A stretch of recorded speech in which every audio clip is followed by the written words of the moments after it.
Hi chess lovers! Welcome to MustaChess channel. I'm Lisa. Chess today is more like a rational and scientific thing because it involves calculation, judging a position, and prediction. But do you know something called chess aesthetics? Sounds like a more sensational perspectives and more related to people's feelings. If you feel a position, or a puzzle, or a game which is breathtakingly spectacular, that is the aesthetic value of chess.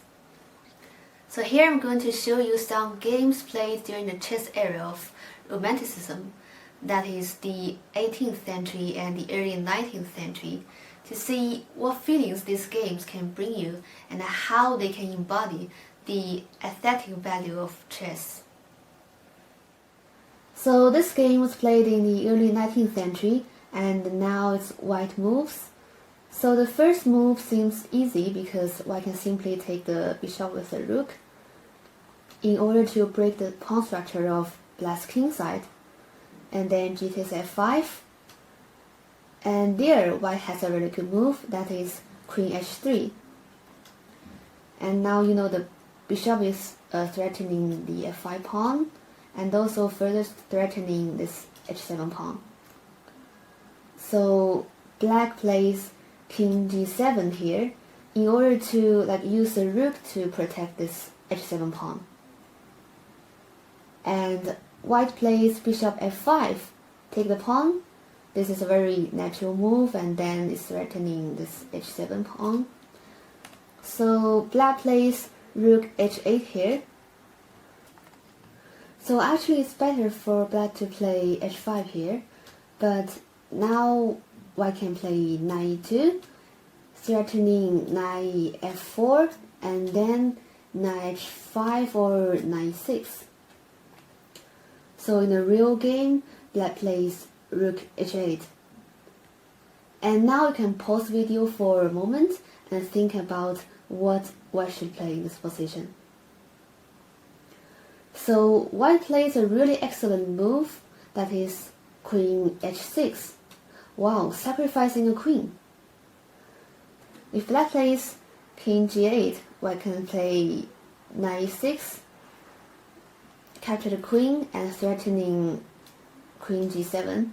So if black takes the knight, white can simply take the pawn with the bishop and still a checkmate. So black can only take the queen with the king, so king h6. But now white has a very beautiful move, that is knight e6. And then the bishop is checking the king. The knight is controlling this g7 square, so that king is not able to return to the square. So black can only place king h5. And then white can play knight g7. Black can only play king h4, and then g3 checkmate. Wow, amazing puzzle, isn't it? So white has sacrificed a queen, but still checkmated the king with just a pawn, two bishops, and a knight. Unbelievable, isn't it? And also you know black's king has been driven away from its home, and now it is surrounded by white pieces. Oh, poor king. It's so isolated, it's so helpless. So I think that's the aesthetic value of this beautiful game. So now let's have a look at the second game. This game was played in 1821, and black plays in this position. So the feeling when I see the position for the first time is that, oh, white is so crowded, and you know, white pieces are compacted into a really small space, and seems like so hard to move. Because now both the knight and the bishop are attacking the queen. Black can only play queen f2, and it's also a really natural move. So white can only move the the king to d2. So now black has a very good move, that is queen f3. In order to play knight f2 and then knight e4 or queen d3. So now white cannot play king e1 because now black has a really good move, and now you can pause the video for a moment to think about what black should play in this position. So black can play knight b4. Wow, it's really unimaginable because you know it's really beautiful that next move black's going to play knight d3. If you take a knight, I will take with a bishop, so it's a checkmate here. So it's better in this position for white to play a3, preventing black from playing knight b4. But in the real game, white plays king c2. So the white is thinking about, oh, I have to run the king away from the center as soon as possible because now you know black's pieces are too fierce, and now there's queen, there's a knight, and so I have to make my king safe. But then black has a very good move, that is knight f2, attacking the queen.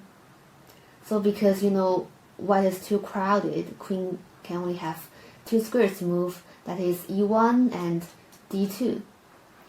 So if white plays queen e1, black can simply play queen d3, and then it's checkmate within few moves. So white can only play queen d2, and then black plays queen e4 check, so the king has to move to b3. It's a really dangerous square. And now black plays knight a5, another check, and white can only place king a4, a more dangerous square. And then black has a very good move, that is knight c4, attacking the queen. So the queen can only move to e1. And now black plays queen c2, check. White can only play b3, and then b5, checkmate. Well, another poor king with full of embarrassment. So the idea of this game is that, you know, white must feel very anxious because white is not able to develop its pieces. It really wants to move all pieces out, but white is so crowded and black's attack is so fierce. So I think this is another aspect of the value of aesthetic in chess. So some games can bring you extreme feelings, such as feeling extremely annoyed or disappointed during a game because of your pieces, or feeling extremely happy or excited because you have an extraordinary position of checkmating the king. So we have enjoyed two games from completely different perspective, from its aesthetic value. So if you like it, follow MustaChess channel, and I will bring you more interesting games next time.